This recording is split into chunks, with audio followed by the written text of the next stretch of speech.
Reverend Steve, keeping it simple. We're going to be in 1 Kings 18. We're going to be verse 4 today. And we've been going through Elijah's exploits. And it's quite amazing. He cures the widow's son. He's done so much during this drought. And as we can see today, the church has done a lot during a drought in this nation. And as we see this nation coming to life again, and this is the part I wanted to get to. So we're in verse 1 talks about Elijah putting away the drought. Now, what happens through all the anger built up during this drought time, Jezebel, which we're going to be covering in this, Jezebel massacres the prophets.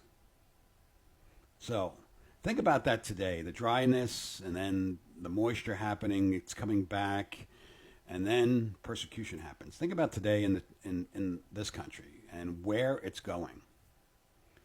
I see persecution on the horizon. I see it every day. I see it growing and growing. And as this nation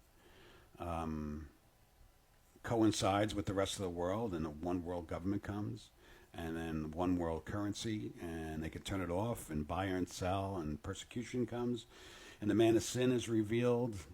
I see that all very, very right before our eyes. I grew up in the 80s, and none of that we could see.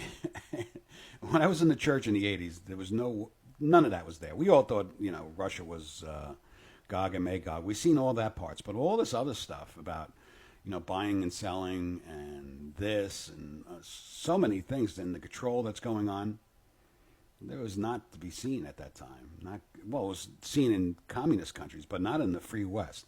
Now it's throughout the world. As we read Revelations and Revelation 13, he'll have power over the whole earth.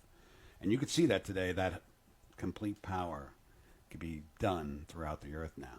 And the wickedness of many things in this nation also. So let's get into this. So we're going to be in 1 Kings 18, verse 4. For so it was, while Jezebel massacred the prophets of the Lord, that Obadiah had taken 100 prophets and hid them. So think about that. So when all this is happening, the famine, no rain, all these things happen, Jezebel represents the government or the spirit upon the government. The government turns on the people and starts persecuting them.